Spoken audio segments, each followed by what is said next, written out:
What's up? It's your boy Donye BC2. As y'all can see, I got my truck behind me.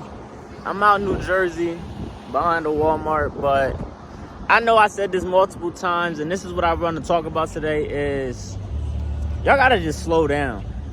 Slow down the process, slow down everything that you got going on, because a lot of the issues is people are moving too fast. And I myself was part of the problem.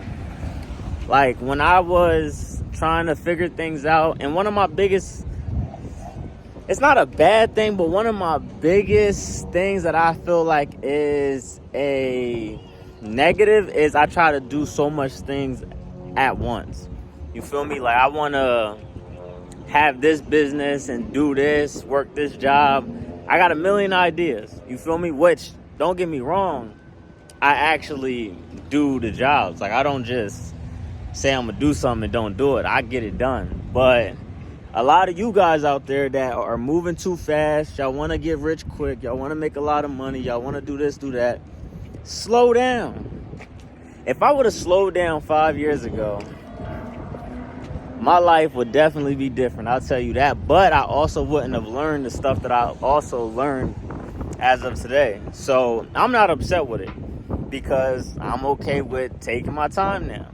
But a lot of you guys out there, when you're doing so much, you can't really take the time to truly learn. Like now my focus is on one thing. I got one goal in mind. I know my money goal that I want to get to. I got things that I need to achieve this year personally. So when I figured out, all right, this is my goal, I'm not worried about nothing else. I was able to focus in more on my specific goal, but also the little things in terms of, all right, once I do achieve this goal, how can I maneuver myself to be in a better position tax-wise? So now I got a tax plan set in place. I also have a plan set in place once I do reach my goal on what's my next goal. But I have steps now, and I dumbed it down, and I made it so simple to where now I'm breaking down the smalls of the smalls.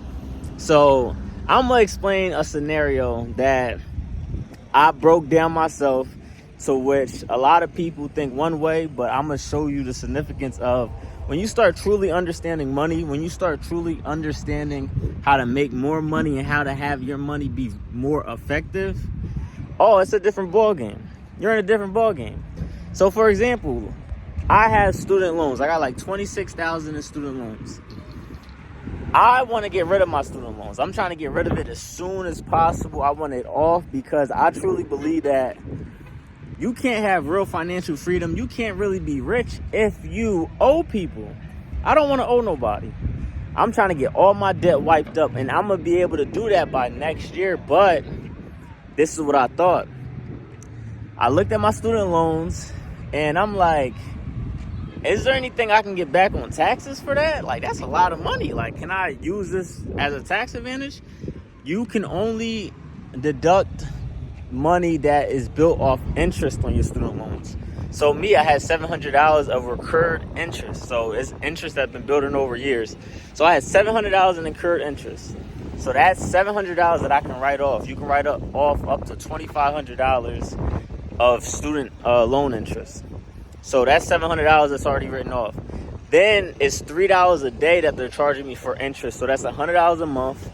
For the year, that's $1,200 plus $700. That's $1,900. My mindset is, okay, I might as well drag out and pay the minimum balance and get all my tax credit. Get that $1,700 tax credit. Then once the year's up, I already paid off all the accrued interest. I paid off my minimum balance. So now I truly am fighting the principal now. So once the year is up, I got that $1,700 tax credit. Now I'm going to take that tax credit money, my tax refund money, and now I'm going to really attack my college loan. So I'm going to take the refund money. I'm going to take the money I work at my job, and I'm going to get these taxes done. But as you can see, I used the negative and made it a benefit. All I did was I worked smarter. A lot of people are like thinking, oh, just pay the loan off. No. Got tax benefits from it. I got money back. I paid it off quicker. And from the money I got back, I just threw more money on top of that. So like I said, when you start doing things, and a lot of people probably don't even understand what I just said, because listen, when it comes to business, when it comes to making money, when it comes to really trying to understand money, it do get tricky sometimes. But this is the only way you can truly grow. But like I said, man, when you take your time, things work out. So for anybody watching this and listening, take your time. Have a plan. Don't try to get rich quick. Don't try to make it all tomorrow. Set goals. Have a savings that you're saving every month, every week, and do that for at least 3 years. Lock in for at least 3 years. I tell people 3 years because it's not too far, but it's also enough time for you to see some results. So I tell people 3 years. Lock in for 3 years and get to it. But yeah, man, I hope you enjoyed this video. I'm gonna holler at y'all at the next one. Peace.